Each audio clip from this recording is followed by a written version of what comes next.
delivered the flyer to Noelle Rodriguez, the sociology professor. She was supposed to cover the campus, but Paul, you said you didn't see a flyer on the campus. Yeah, it's on every. It's unfortunate. I thought we'd have 50% students and 50% community, but it looks like we're 100% community. But that's okay. You work with what you got. That's one of the first rules of any organizing. But I'm going to introduce Martha, and I want to say, I remember Martin Luther King using the phrase, some people have come straight from narrow jail cells. Well, Martha in February was jailed in New York for a week in the clink for a protest against killer drones. So she'll talk about that and talk about her whole Catholic culture tradition. Her grandmother, who, by the way, was a big influence in my activism. This paper, The Catholic Worker, was always in our family. And penny a copy, it's still a penny a copy.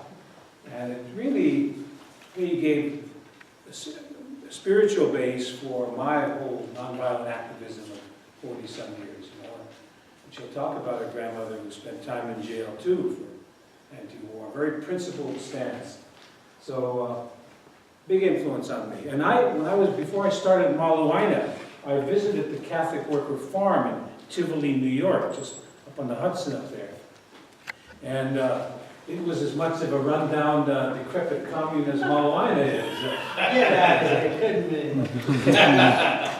But, and I visited other places, Koinonia Farm in Georgia. The Catholic Workers, and welcome Mr. Lee, Danny Lee. So Martha, she'll talk, it's going to be a talk story tonight, about her travels more recently to Jordan and Afghanistan. And she splits her time between her home in Vermont, her farm, and the Catholic Worker House in New York City.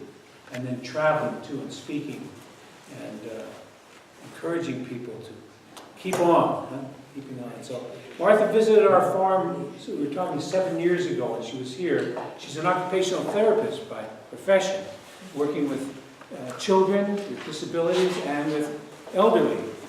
And she did some work at the Life Care Center. But after she did that, she spent some time at our farm, so I got to know her then, 7 years ago.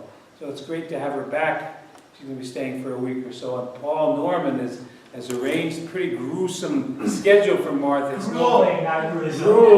Grueling. It's not a vacation for her. So, but it's great. And so I'm looking forward to it. And this will be an informal type thing. She'll share and then we can talk stories. So Martha, thank you. Welcome. Thank you, Jim. Thanks for being with us. I just want to mention also that we have scarves here from Afghanistan. And I was just there a year ago, and there are a group of women trying to raise funds to feed their families. So if anyone feels so inclined, $10 if you're poor, $20 if you're feeling richer for these scarves. Thanks for coming out. I'm really sorry that there aren't more students. I was just speaking in Miami, Florida, at one of the Catholic universities there, and there were very few students there as well. And I'm concerned about not really getting a hold of the young people, because that was very crucial with the Catholic Worker Movement. Dorothy was always speaking to young people and getting them involved. So I don't know what we can do differently in our universities. It seems as though the students are very preoccupied and overworked and overburdened and in debt. Very hard for them to focus and take risks, not like 30 years ago on the campuses. So yes, I was just in jail not so long ago. I've been involved with an organization called the Upstate Coalition to ground the drones and stop the wars, and they've been doing a lot of work at Hancock Air Base, which is outside of Syracuse, where they are training and maintaining the MQ Reaper drones, if I'm remembering the name rightly, and there is certainly killing going on from that base, long distance. And I think a very important point that we're trying to make with the community is that the war zone, in this new level of war making, this new technology that we're using, the battlefield is being brought to civilian areas of this country.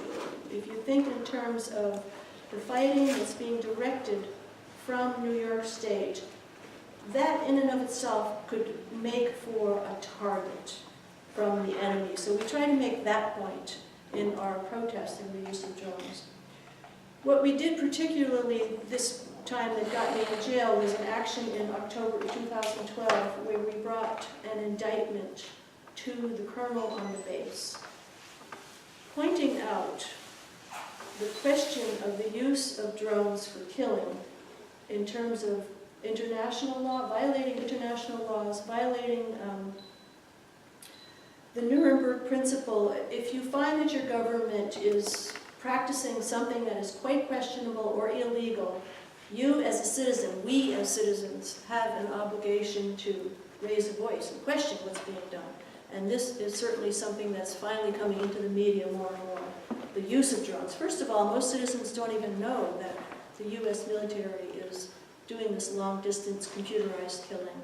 And of course, when I took my trip to Afghanistan, I've been there twice, to Kabul, and the experience that they're having of decades of war has taken an incredible toll on the social fabric. Part of my motivation for going was related to this whole question of, I am a Catholic, I am a Christian, and that certainly is my frame of reference, and I'll refer a little bit more to that when I get on the subject of Dorothy and the Catholic movement.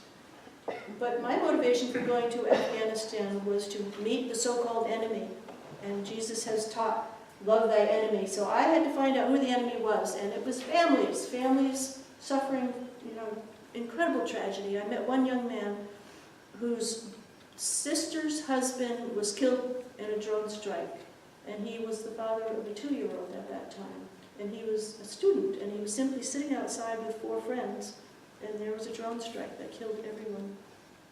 And so I've had the opportunity to see both ends of this practice of the use of drones, and we have had quite a few actions there. Right now, I think we have 4 trials pending, and the charges typically, generally, are disorderly conduct and trespass.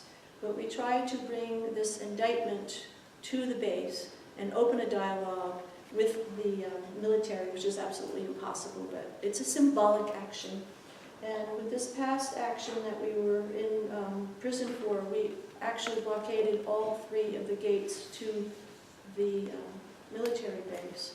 And so now we have been also issued what are called orders of protection. And you've heard about restraint orders that are used in domestic violence. Well, now the military base is putting out an order of protection against us, nonviolent activists, to protect the colonel on the base, who's behind a fence with many, many weapons. And I think that it's just a symptom of the desperation that they are now coming to a point of trying to stop any kind of activist obstruction of this program. This is a new industry. There is a lot at stake, and I think that the Hancock Air Base is running a lot of the prototypes of the program. And so the industry does not want any kind of obstruction with this latest war game. And so the judge found us guilty. They threw out the charge of criminal trespass because there's just no signage, there's confusion about where the base is and where public highway starts.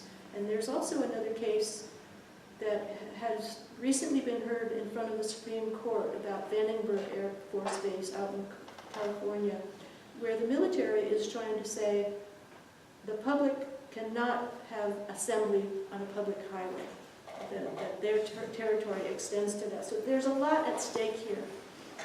And so we keep trying to address this action in Syracuse over and over and over again. And now the charges are being ramped up to things like obstruction of governmental administration. So we're not sure where this is going to lead. But there's a dedicated group of people who have been involved with this for at least 10 years, and around other issues, not simply the drones. And so I really had quite an eye-opener being in prison. I've been typically involved with, these travels abroad, going to these war-torn countries, and also involved with the concern about Guantanamo Bay prison camp. I've been arrested at least a half a dozen times protesting in Washington, D.C. around that whole issue.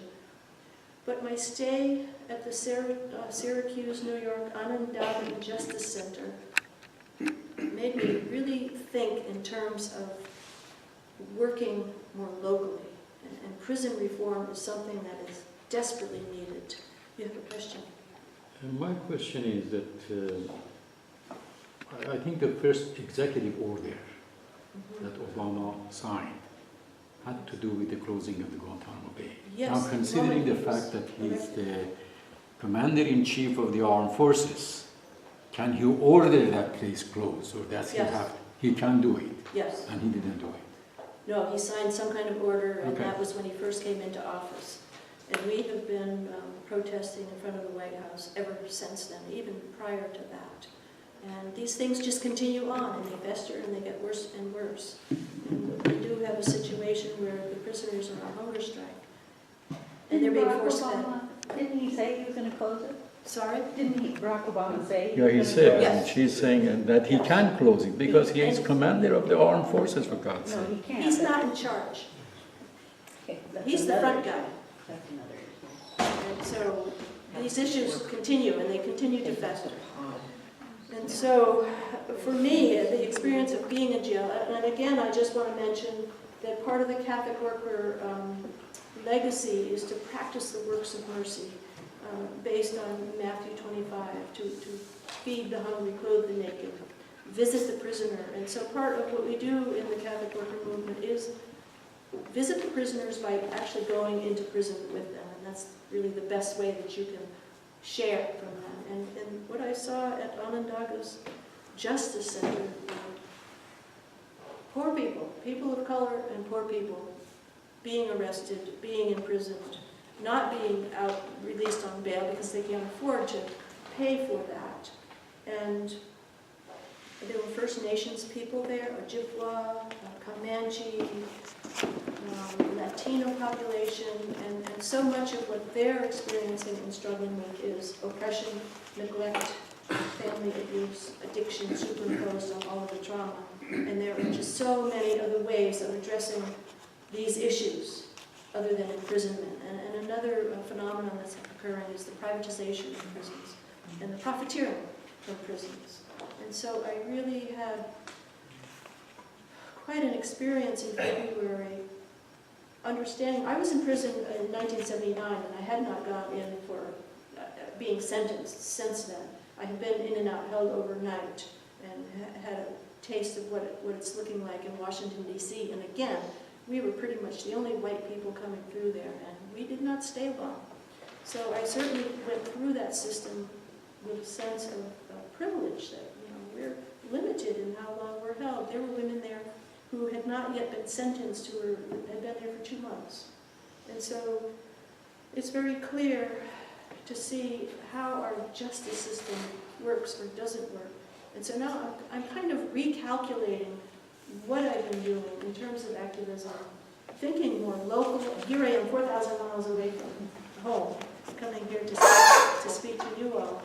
But the issue of prison reform is certainly something that is very big in my mind after having that week in prison. And we formed community in prison. Again, community is a very important role in any and all of this work. And the women there opened up to us immediately, and they were very good about taking care of each other in this situation. And I just was so impressed with the integrity that these people tried to hold on to despite being put through the system that is, infinitely calculated to dehumanize them and to take away any sense of dignity from the people. So it's good to go to jail once in a while, for sure. I talked a little bit about going to Afghanistan. What brought me there, I traveled with Kathy Kelly with Voices for Creative Nonviolence. She's based out of Chicago, and she has actually made at least 20 trips back and forth in the last 4 years. And there, she has gotten involved with a group called the Afghan Peace Volunteers. And there's a medical doctor by the name of Hakim. He's from Singapore. He went to the border of Pakistan and Afghanistan to treat families of refugees. And when the U.S. went into Afghanistan and took out the Taliban, Hakim went with the families back to their own home province of Bamyan. That's the province where the images of the Buddha were carved away by, destroyed by the Taliban. And so it was such an eye-opener for me to meet these young men. And they come from a variety of ethnic backgrounds: Hazara, Tajik, Pashtun, Uzbek. I can't remember all of the names of the different tribes or ethnic groups, but these young men were under the tutelage of Hakim, were learning how to create community and to propose a non-violent solution to this war-making that's been going on for 40 years in Afghanistan. And Hakim, of course, was using Noam Chomsky and Martin Luther King Jr. and Gandhi as his methods of teaching these young men. So here they were living together. In Afghanistan, these tribes traditionally coexisted without difficulty. It was with Western intervention, of course, that they were used to be pitted against each other. So they're trying a very interesting experiment in truth. Number one, trying to live together across these barriers that have recently been created for them. But also as young men to learn how to cook and clean and shop and take care of each other, which is not something that men take on for a role in Afghan society. And so each and every one of these boys who are now becoming young men, they're trying to educate themselves about nonviolence. They're trying to complete their educations in Kabul. They're trying to also tutor younger children in a lot of the academics. And it's quite a task for them to be learning all of these new ways of interacting with each other. And Hakim is very good about getting them on Skype and talking to other people around the world. It's very much an international effort. And they took the great risk 3 years ago of stepping out onto the streets of Afghanistan and carrying banners that say, "We no longer want to live with war. We need peace. We need to be able to live and grow."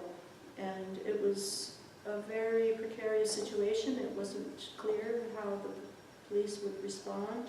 And somehow it happened without any violence. And so they have been continuing to try to do these efforts of bringing a voice for peace. And it certainly feels like a candle in a hurricane. I mean, they're a very small group of people.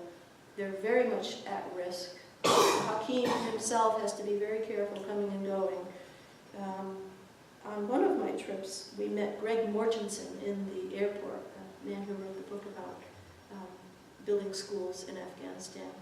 And what we learned there was that it's not the buildings that are the problem, it's the people, it's the teachers that are so desperately needed. And so actually what we heard about his project was not all positive. So again, going to meet the enemy, it was very cold there, it was very dangerous there.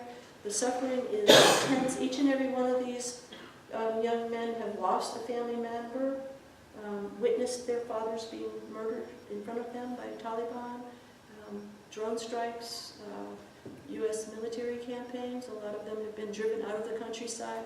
Kabul was designed to hold 5 million people, and I think the numbers now are up to 10 million and growing each day as people flee the countryside because of the bombardment. So I did also mention getting involved with an organization called Witness Against Torture, trying to raise a voice against this indefinite detention and torture of prisoners in Guantanamo. There is a recent letter that came out of Guantanamo written by a man from Yemen. And a lot of these people have been cleared for release years ago by the U.S. military, and yet they're still being held.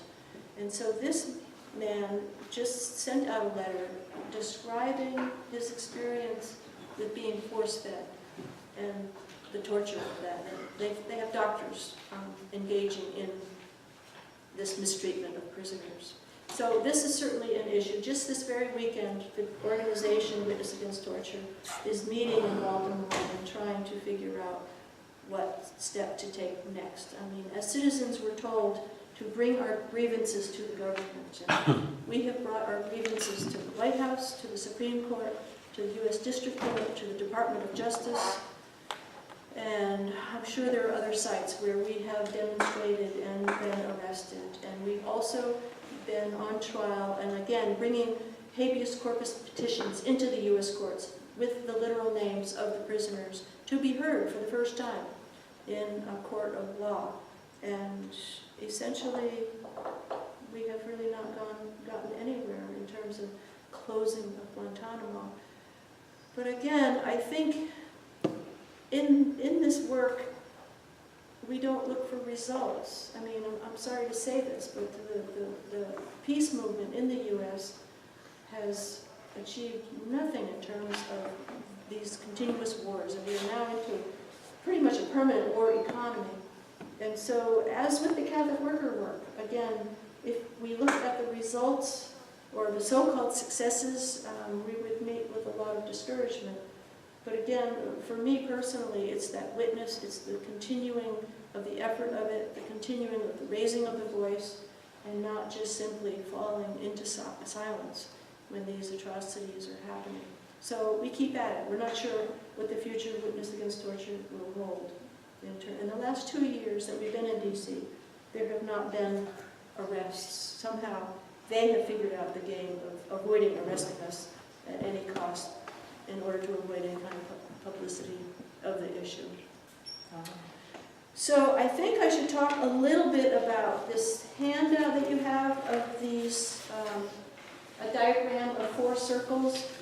This is something that... Martha, I'm sorry, can we ask a question about what you just covered before we get to that one?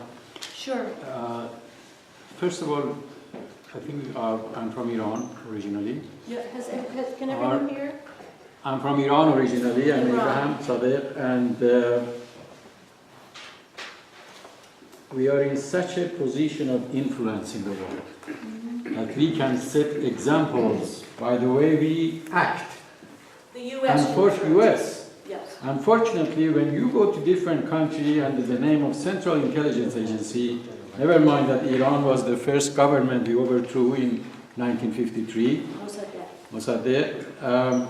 We should have told Churchill, who requested it from Eisenhower, to go to hell. If they nationalized the oil, pay them for that 60 years you stole their oil. If he had done that instead of putting Dr. Mossadegh in jail and bringing the Shah back, we wouldn't even have the present one, but that's not what I was going to talk about. But there is nothing more atrocious than us going to other countries, setting up secret prisons. Yes. What are the leaders of that country? Are they going to be afraid of torturing? I mean, we have lost our moral standing Yes. In the world. And also regarding Guantanamo and the length of time, if I were there, even if I went in there as someone who has actually experienced United States negatively and have gone through 10 years of being innocent and being tortured, Yes. I would come out a terrorist, and I think that's what we are afraid of. That's To what we're told. To let them loose. But I think that the majority of them coming out are so damaged Yeah, that's right. Okay. that their capacity to do any harm, if they so intend, I think is questionable. I mean, and what kind of law would allow for us to retain someone who has been improperly held and tortured, you know, to say not to release them for that very reason? Just wanted to say something about the results. I mean, just this week, several Guantanamo have been released to Uruguay, President Uruguay said they will be taken in as political prisoners, Yes. as people who are free. And taken care And taken care of, right. Yes. That's So, and wonderful. that's a result of pressure that's been on the administration Yes. to do this. I mean, this is, you say we don't have results, but actually, we did stop the Vietnam War. And Yes. the things do work. Soldiers stopped fighting too, that was part of it. Yes. So these little pressures that They you're matter. talking about really do matter. Yes. And it's very, very important that we have what you're going to talk about next. Yes. It's community. So, segue. It's true, it's true. Every little bit counts. And I think the last group of prisoners to be released out of Guantanamo were Algerians. And the moment that they re-entered into their country, they were snatched up and disappeared. And that was a concern, that they specifically said they didn't want to return to their own country. And yet the U.S. made it a point to send them back into that. And I haven't heard the latest about what has occurred with their situations of being taken out. Yeah, I think that the Guantanamo is just such a stain on our reputation. It's just such a violation of the rule of law. It's come to represent something quite huge. So, sorry, I do want to end with talking about the Catholic worker. We have the 3 issues up here.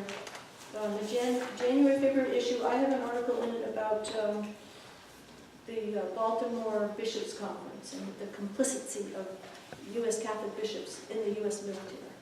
And so read all about that.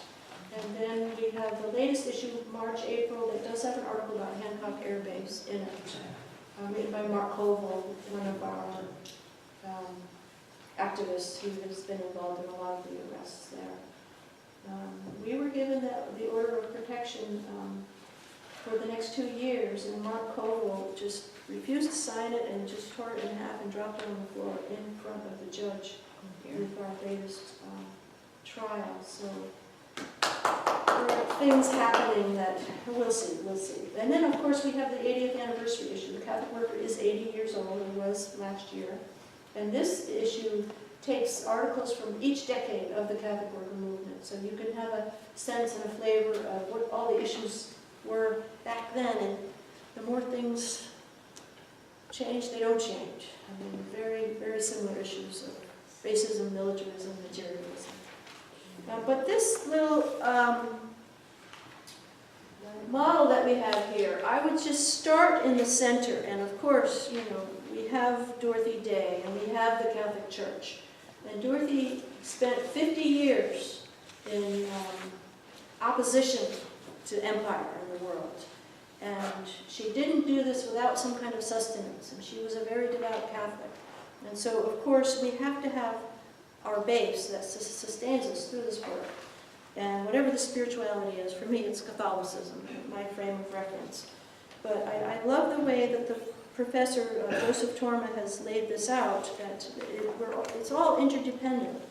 So with the spirituality, it's the gospel, the nonviolent Jesus, the teachings of the gospel that we at the Catholic Worker certainly rely on to give us a sense of our direction. You can't have a revolution without the theory of revolution, as Lenin once said. And so I think that this little diagram gives us a nice sense of what the theory looks like. And then I'll talk a little bit about the practice. Now, I have a little bit already with the activism, but I want to talk more about the works of mercy and the hospitality part of it. So then, of course, we have community, and out of community comes support and resistance, and also the ability to practice what has been taught through the Gospels. And of course, we want to look at right livelihood. We are our brother's keeper, and care of the earth certainly comes into that sense of community. And then we also have service, and this is where the works of mercy, the practice of hospitality comes in. The 3 premises of the Catholic worker, the 3 major principles that guide us, are voluntary poverty, which is an excellent way to subvert capitalism if you choose not to try and attain as much material goods as you can. It has very different consequences. So it's the hospitality to the poor, the voluntary poverty, and the nonviolence and opposition to war are the three main principles that I look at under that service model. And then the message, of course. Well, we are into Lent, and Lent is a time of year of penance and repenting from war. I have to say that Pope Francis has been very good about talking about the horrors and the scourge of war. He's finally speaking in terms that Dorothy Day would really appreciate. And we're feeling very hopeful about that he is saying war is evil. So that is the good news, that we can switch from a war economy to a more humane economy. And as we see more and more of the social services being cut, as we see more and more of the infrastructure of the country being eroded, all to pay for war, the message that we're trying to get out is certainly let's change this economy. And of course, the solidarity, the message is to be in solidarity with the poor, with the imprisoned, and with the oppressed. And Peter Morn was very good at expressing that, coming at a personal cost. I mean, two other very important buzzwords in the history of the Catholic worker are personalism and anarchism. And of course, the two words are very easily misunderstood or misconstrued. But personalism is simply doing the work that comes at hand in front of you. I mean, someone comes to you hungry, you don't send them away unfilled. And the term anarchism, as far as Dorothy Day and Hennessy, who was another illustrious character of the Catholic worker movement, anarchism, they base it on the concept of St. Augustine, love God and do what you will. And certainly, again, taking the responsibility and using your own personal assets for the common good of others and choosing to do that, not being coerced into doing that, and to share of yourself for the better good of the community. So that's pretty much what I wanted to give you a quick overview of the Catholic worker movement. And I just want to say one more thing before opening it up to questions.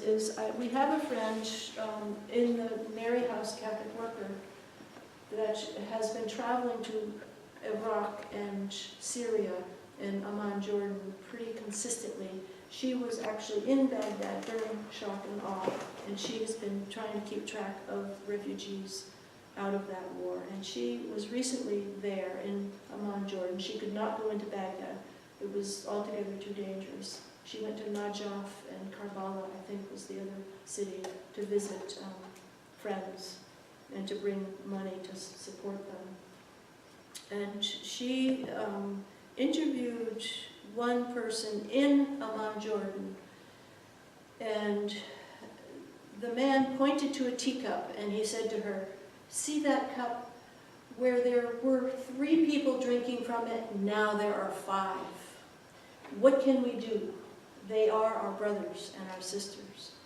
And this phenomenon of forcing more people to rely on fewer resources is a direct result of U.S. imperial war making and the stealing of resources. And so with this work, we try to put a human face on those who are really suffering at the barrel end of the gun. We live at the trigger end of the gun, and I think it's very important to travel to the barrel end of the gun and to meet those who are literally suffering. And so I've had that chance to practice the works of mercy on an international level. But just to end with my work at Mary House, I'm dividing my time between my family in Vermont and Mary House Catholic Worker, where Dorothy spent the last 5 years of her life. She died there in the house with my mother by her side. And we serve anywhere from 30 to 50 women 4 times a week meals. We have showers, we have availability of phone use, we have a clothing room for people to get what they need, especially in the cold winter months. And with this practice of the works of mercy and hospitality, I come up against myself every day in this work, my own internal imperialistic urges. And I think the point of the Catholic worker experience is to live in community, to give of yourself, and to have the rough edges worn off of you, where you're forced to share and open your hearts. And Dorothy talked about a revolution of the heart, and that is something that you really cannot do unless you're putting yourself in a situation of really having to share yourself and to give to others. And so I always try to end these talks with encouraging people to visit Catholic worker houses or similar houses. Jim is doing the same kind of work of trying to provide. But again, you know, the hospitality of literally living with the poor just creates a whole different level of a personal sacrifice and understanding of what the issues are and what people are up against. So I think I would like to open it up. I have a little bit of cold, so I don't want to talk myself without a voice. I'd like to open it up to questions. Yes? Well, I have two questions. At least the first one is very quick. You have the word sin on here. I wondered if you could agree with the definition of sin as a misalignment with the one. Misalignment with what? The one. Misalignment with the one, sin. The other question deals with the prison reform issue. Yeah. I'm wondering if you are familiar with the Bakele movement in Hawaii. Yes, I've heard a bit about it from Jim. It sounds like a wonderful endeavor.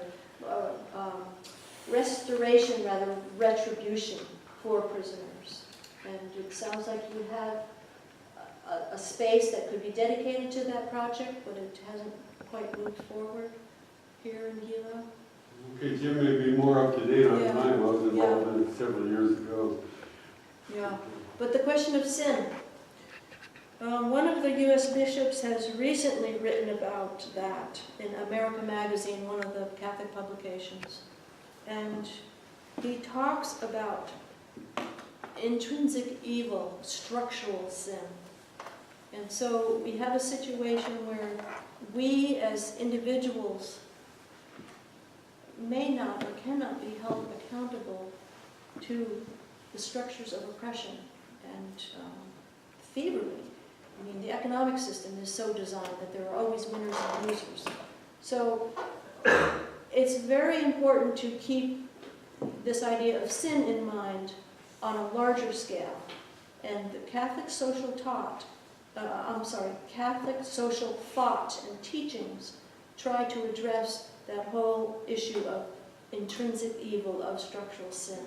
And so I do like to approach it from that point of view. But then again, when push comes to shove, each and every one of us has to choose how we're going to live and how we're going to contribute or not contribute to this structural sin. And of course, with the tax structure, much of our taxes being put towards war effort, we're left to face how do we each individually and personally address sin. And of course, I also like to speak in terms of Martin Luther King Jr.'s points of militarism, materialism, and racism really contributing to intrinsic evil. And I think slavery, genocide, rape, murder, those are all considered by most religious groups as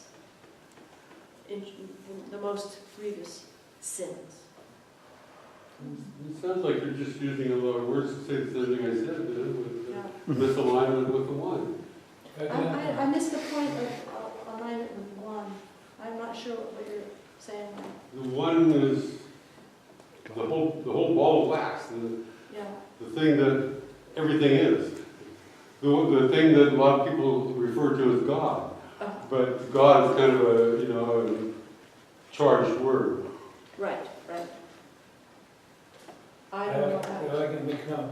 I would use the word separation. You know, you're talking about community, collective. We're really all a part of this earth. We're seeing it now with the whole climate crisis and everything else. So when we separate ourselves from one another, go for personal gain at the expense of the collective good, to me that's how I would define sin too. You know, that kind of, an economic system is a classic example of how we can have the multi-billionaires at the same time we have 25% of the kids on the side not having where the next meal is coming from. I want to add one other comment on the prison issue. You know, Ohana Hopakele that I've been working with for over a decade here, it's mainly a Hawaiian kupuna. We finally got a law passed in 2012 ordering the Public Safety Department to work with us, Ohana Hopakele, to establish a model pu'onua at Kulani. It was the law. Now we've had to initiate a lawsuit against the State Department of Public Safety to follow that law. Because instead of Kulani being opened as a pu'onua, they want to open it as a prison again. So again, we have when the citizens have to again sue the state to follow the law, what kind of a society are we living in? It's a criminal society. So that's part of the problem now we have there. But pu'onua is based on a healing model, restoring the wholeness of community, help healing persons, offender, victims, their families, the community itself. So it's a much more positive thing than this endless thing of Hawaii had 1,000 prisoners in 1980. There are now 6,000 prisoners in 2014. You know, at a cost of nearly $250 million a year. So it's an insane system, keeping destroying more and more. And we have to do something positive. That's what Ohana Hopakele and pu'onua is all about. And apparently the Guantanamo prisoners, it's $800,000 a year to maintain them, each prisoner. I understand that the model of prisons is moving abroad, that the American model of these industrial prisons are now being built in foreign countries, for the foreign countries, and for us.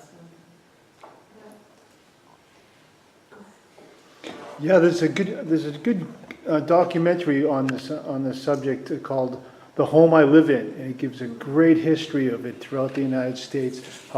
How we have 5% of the world's population and 25% of the people in jail. So for every one person in jail is in the United States, and it's I've seen a statistic go like 600. It's grown like 600% over the past 5 years.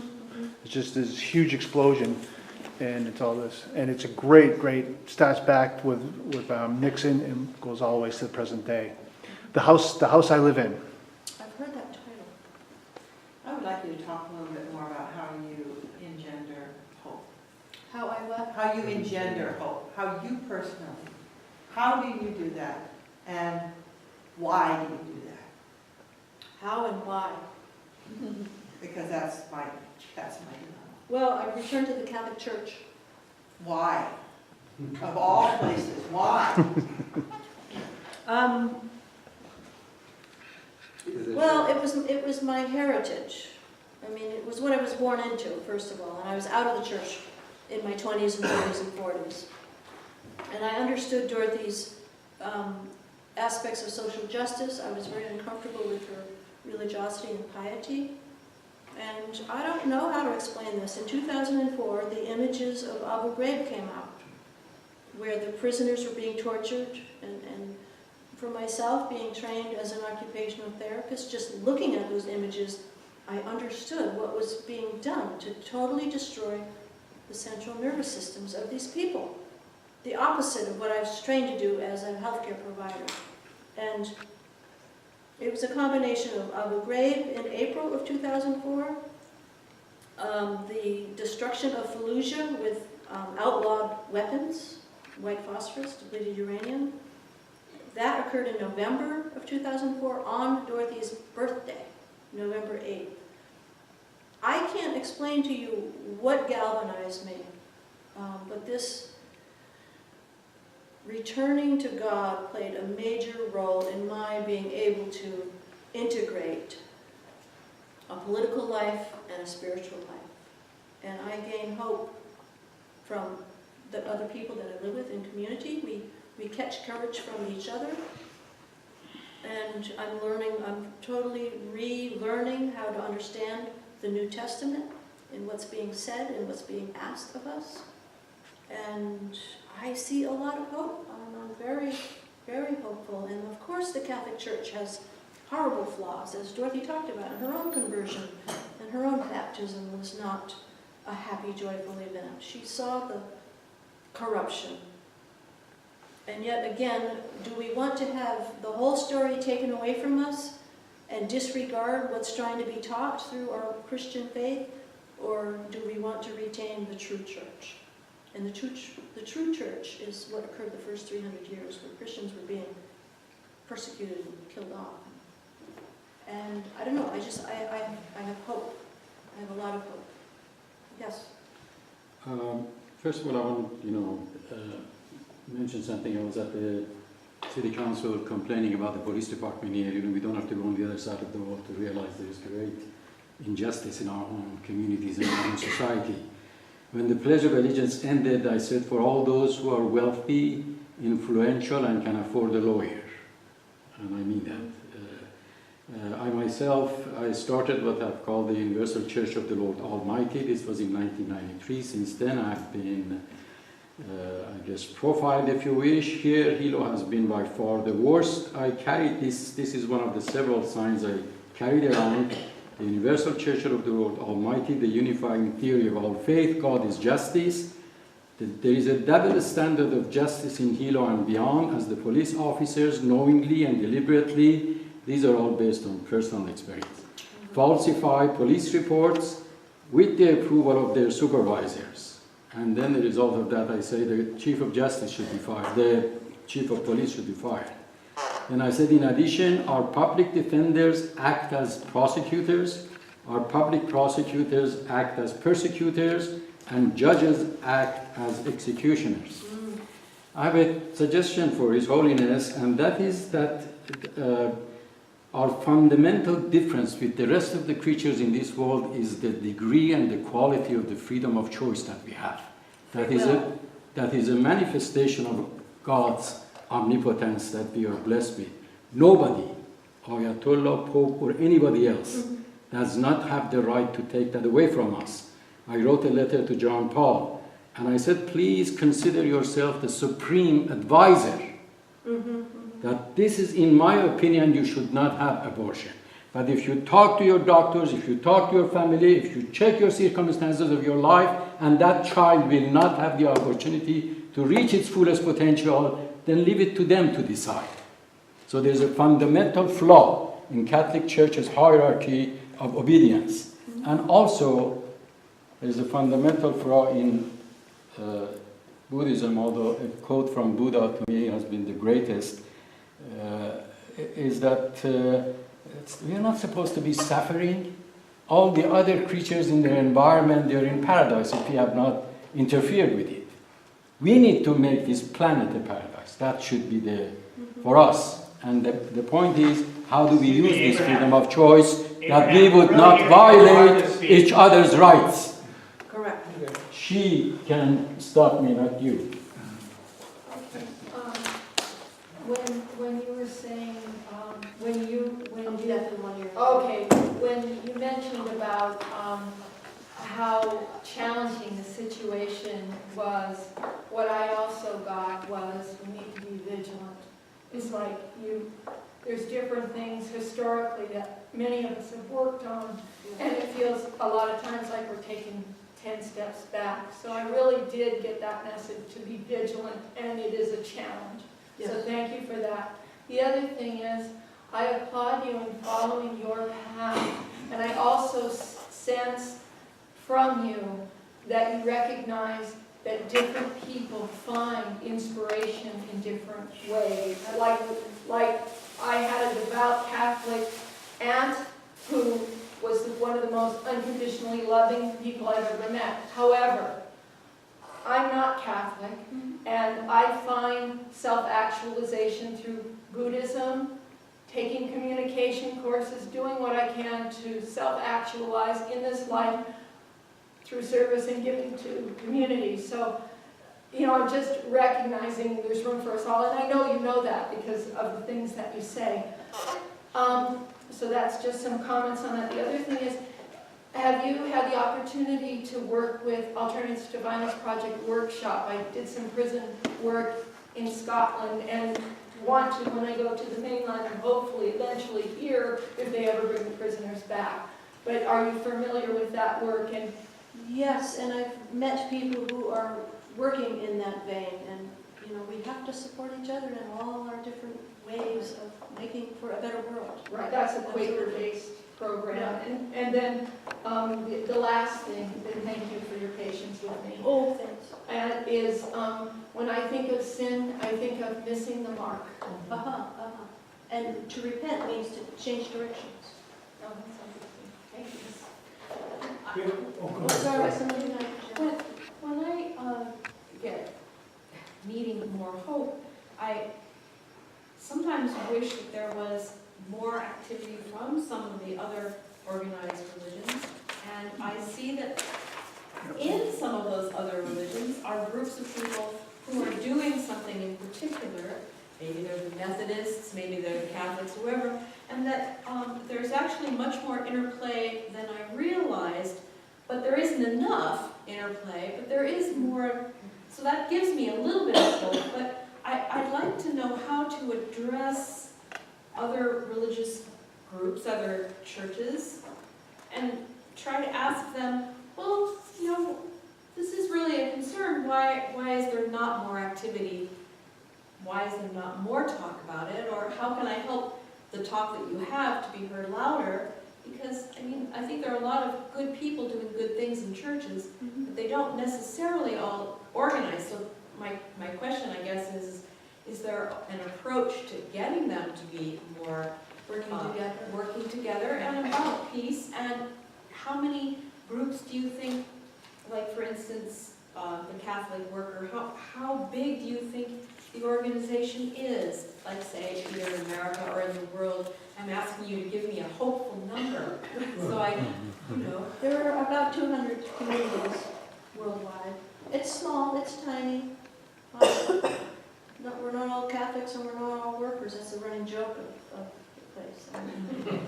Diversity and tolerance is, and everyone, Dorothy never said that everyone had to be a Catholic worker. Everyone is called to their own ministry in their own way to... Actually, I didn't really mean just Catholic workers, but I'm glad to know that there's 200 groups. I meant groups working together Well, the peace about peace. The Yeah. anti-war movement. Why did we not stop the last 3 wars? And now we're looking at Syria, now we're looking at Crimea. It's a good question. So what do you think is the main thing to address Economic. energy toward? What is economic? A general strike to shut down the U.S. economy is what's needed. And that's what Alright. That's what Phil Berrien and that's what Martin Luther King Jr. called for. Yeah, for me, the most optimistic and the most potent thing the Catholic Worker has is the newspaper. Yes. It's a form of communication. It spreads a word Dorothy was a journalist. and the truth about life that just isn't available. And the more newspapers, the more forms of communication we can sponsor, which says, and this is where I would have a bit of a dispute with you, I think, in prioritizing the personal and the anarchical.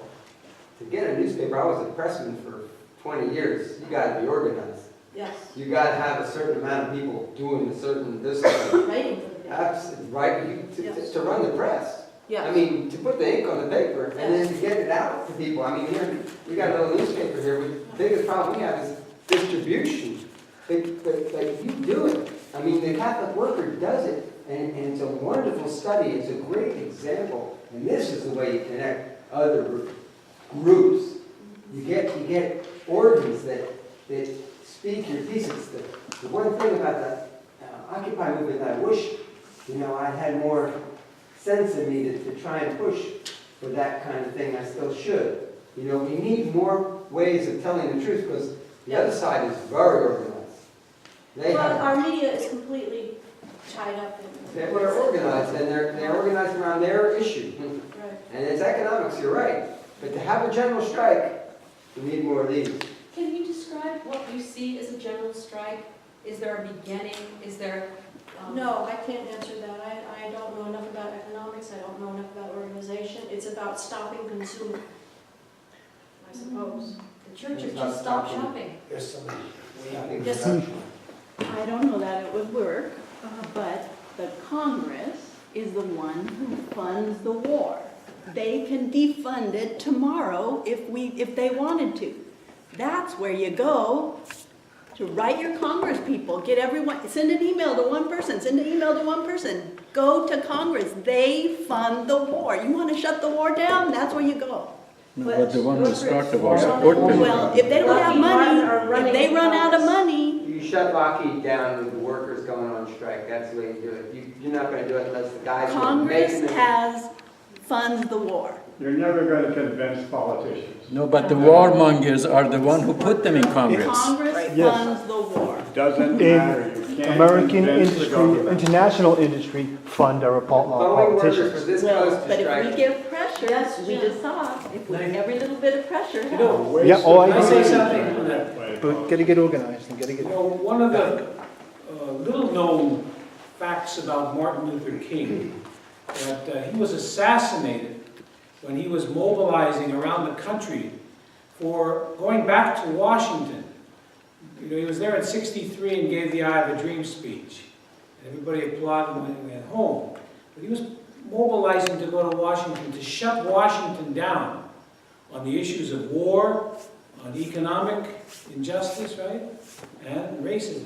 It was going to be massive direct action to shut down Washington until the war was ended in Vietnam, until there was economic justice, guaranteed income for people. So it was moving to militant direct action, not just appealing to Congress to do it, but an organized people's movement to shut it down. And with the That kind garbage of- strikers. It was- You know, he was talking to the garbage workers in Memphis, but he was mobilizing for this massive people's march.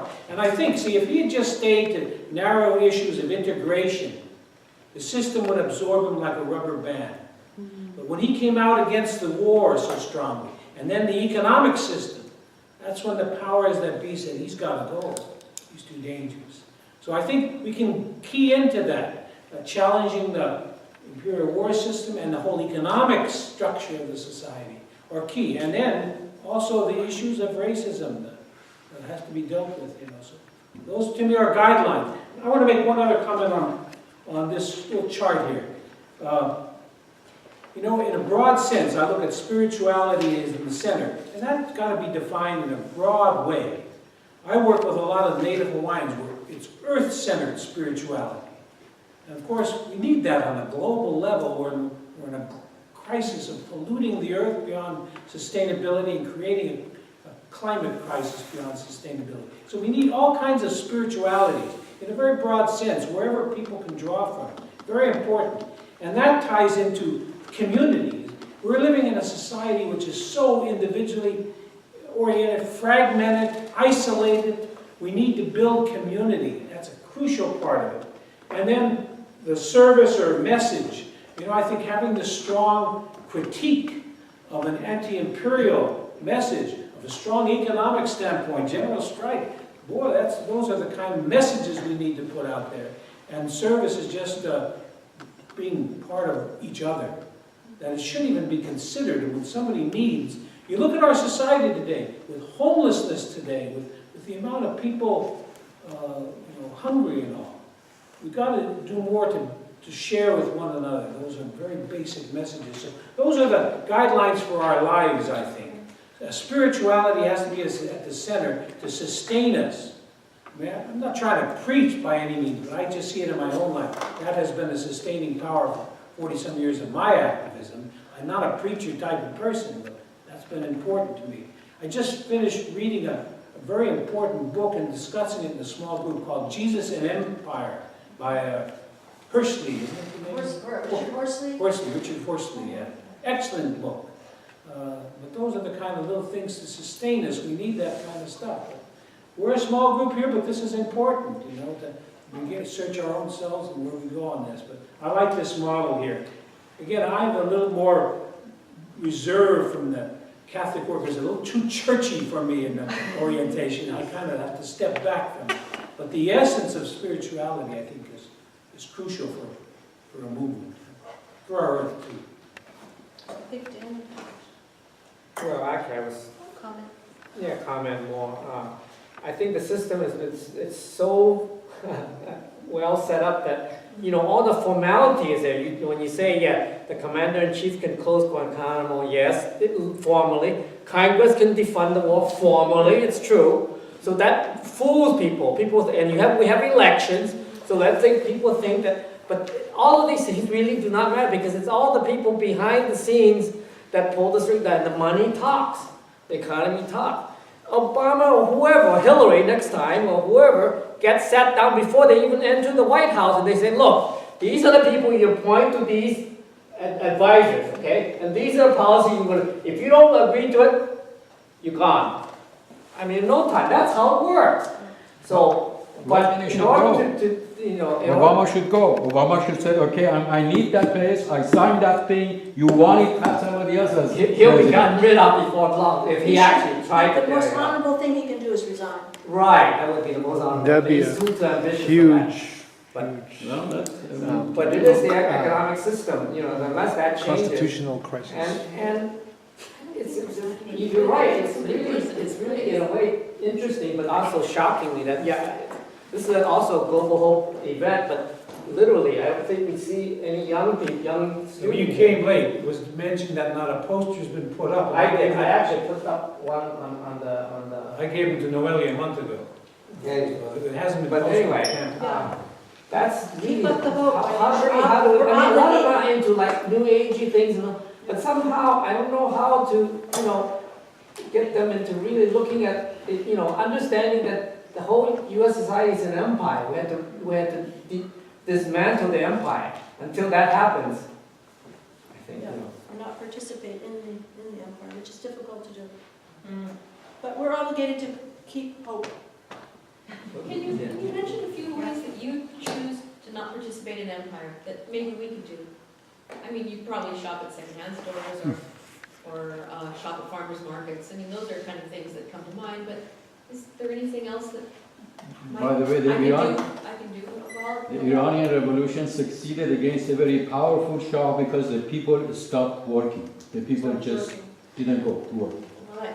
I'm self-employed, so And the economy collapsed. But I meant, let me go start. See, that's an example right there. She said she can't stop. I think we have too many groups in the country. I really liked it when we have Move to Amend, trying to get all these little fires, together in one massive group. Like Martin Luther King, how many thousands showed up at the mall? Unless we do it in mass, it's not going to work. I mean, I like the ideals, but I feel hopeless. Well, it's happening in Tahrir Square, people are dying, and the Americans are very comfortable, they're not suffering enough. Yeah, exactly, and like even in the state of Hawaii, I mean, like, I belong to a union, and people don't want to rock the boat. They're saying, I'm grateful I have a job. So when you have that type of mentality, do you see any change or hope? I think the electoral system has to be changed. I think instant runoff voting, campaign finance reform, reform of the media.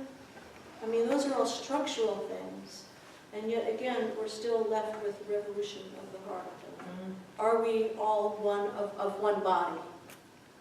And until we can change the economic and social pressures that demand that we function the way we're functioning, it's it's not only one answer. Yes.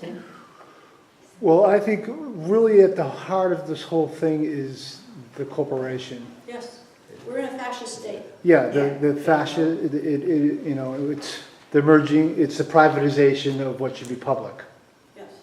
And I think that should be the target, the heart, go for the heart, get money out of the influence, and that means extracting the corporation privacy out of our public sphere. And that will take the whole, I think you got to choose a target that's at the heart, that holds the whole thing up. And I think it's that corporate structure. Yeah. And NSA I think is a whole other. that's why I Move to Amend in the ending of corporate personhood. And all that has been built over the past 100-some years. And now corporations have the rights of kings. I have to sit down. You know, one thing about hope that I've seen, the Catholic Worker, this paper that's been going on, Steve said about alternative voices. I get probably, at our farm, I must get 24 of these little Catholic Worker rags from all over the world. One of the best ones is one called The Common Good out of New Zealand, Christchurch, New Zealand. I get a one-page sheet, kind of both sides from Milwaukee, Wisconsin. But it's in these little papers where you get some of the most thoughtful writings that really get into the heart of the matter. You know, our mass circulation stuff, it's just it's a corporate propaganda. Hennessy, the Catholic Worker, he used to pick up the daily paper and he said, let's see what the bastards are up to today. It's all this, you're not going to get your thoughtful reflection on change in the system from the Daily Tribune Herald. You got to find other kind of sources. But take hope in little things. This is our little drop in the bucket. This is our leaflet for tomorrow down at the post office. This is our 652nd consecutive weekly leaflet that I put together. Now, it's not much, but it's a drop in the bucket, you know. And this is a local issue. We can talk about just corporations, but you got to give local handles to issue. You know, local handles to try and enliven people. So do what you can and come together. Well, and I'd like to say my little tip is I just do my best every day. I mean, little or small, if I can help someone, if I have the knowledge to help them with something, or whatever I can do. I just do my best every day, and trust me, some days are better than others.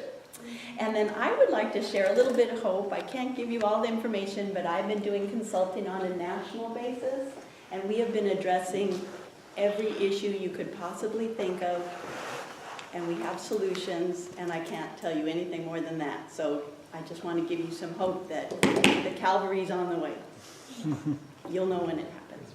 And you know, I am more hopeful alone, and when I'm working alone. And when I come together and hear it all from everybody, What's the name of the organization? it's overwhelming. So I do a lot, and I do it alone, and I am inspired. But on a larger,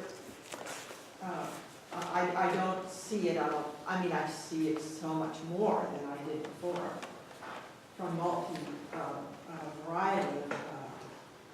variety of pockets. And I think the Occupy movement has been extremely successful, because it's so broad-based. Anyway. I was just wanting to query or think about building community. That seems to be with the individualistic, imperialistic society in which we live in. How does one really build community? It seems like that's a really area that we need to shine a flashlight on. You know, in our own lives, and I see it in myself. I see it in family. Yeah, family being the first unit of society. Your neighbor, community association, any groups you'd like to join. Yeah, no. But especially here, we'll have people that came from the continental United States. They'll come over here and they'll form a community, but they don't relate to the people that are around them. But they know that community. That's, you know what I'm saying? Instead of helping their neighbor or, reaching out to your neighbor. Well, most of them are escaping. Most of us are escaping.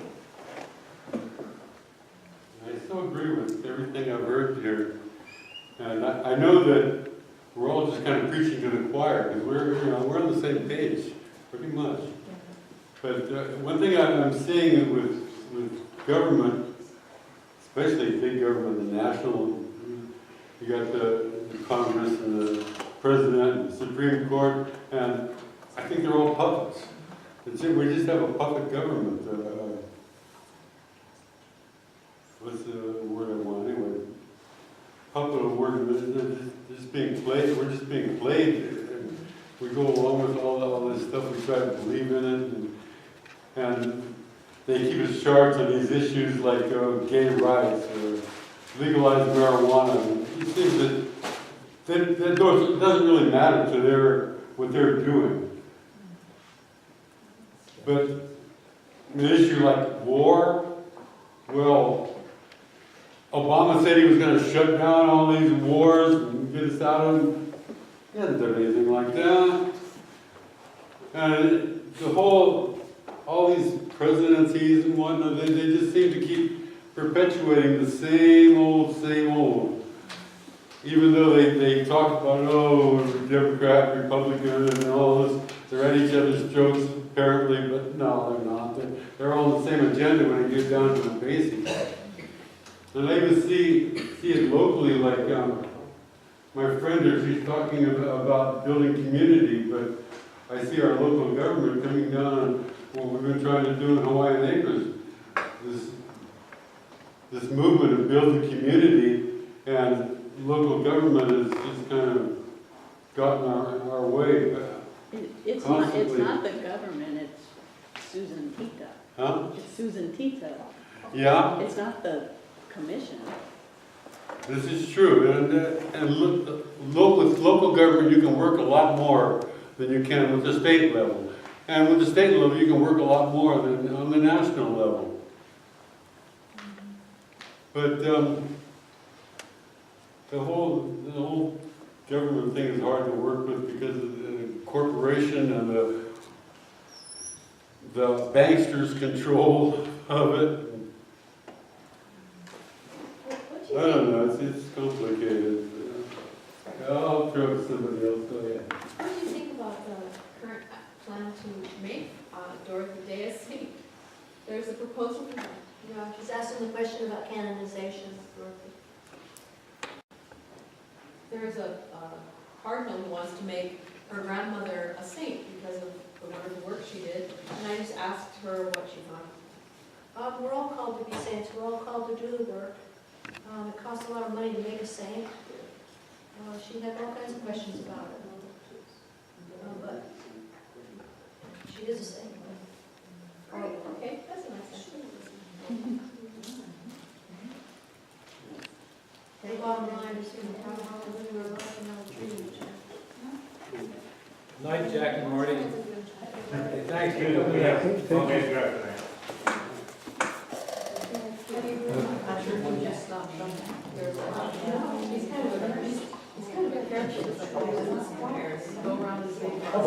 Couple of announcements. Before people start leaving. Couple of announcements. Mary Monarch is coming up. And there's going to be some significant things happening. The Saturday of the parade, they're having a big Aloha Aina contingent in the parade. So come for Mauna Kea, come for Pohakuloa, Aloha Aina, all these places that are being desecrated, right? And then the next day, that's a Saturday, I think it's the 26th. The next day, Sunday, the 27th, the Halaus and the Pahu drummers are going to Pohakuloa. Their long-range vision is 1,000 Pahu drummers up there, Pohakuloa. So from dawn on to Pohakuloa. So keep those on your calendars. Saturday parade, Mary Monarch, Sunday Pohakuloa.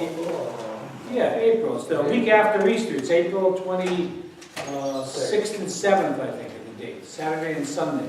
I could announce one more thing, kind of along that line too. The Kanaka, they're talking about starting up the Kanaka Garden, they're looking at June now. Nothing definite, but hope you all will support the re-establishment of the Kanaka Garden by the Kamehameha statue. By the way, I mentioned police, my encounter has been only because of civil disobedience. I disobeyed, and that's how I passed it to police. Come to the vigil tomorrow if you can.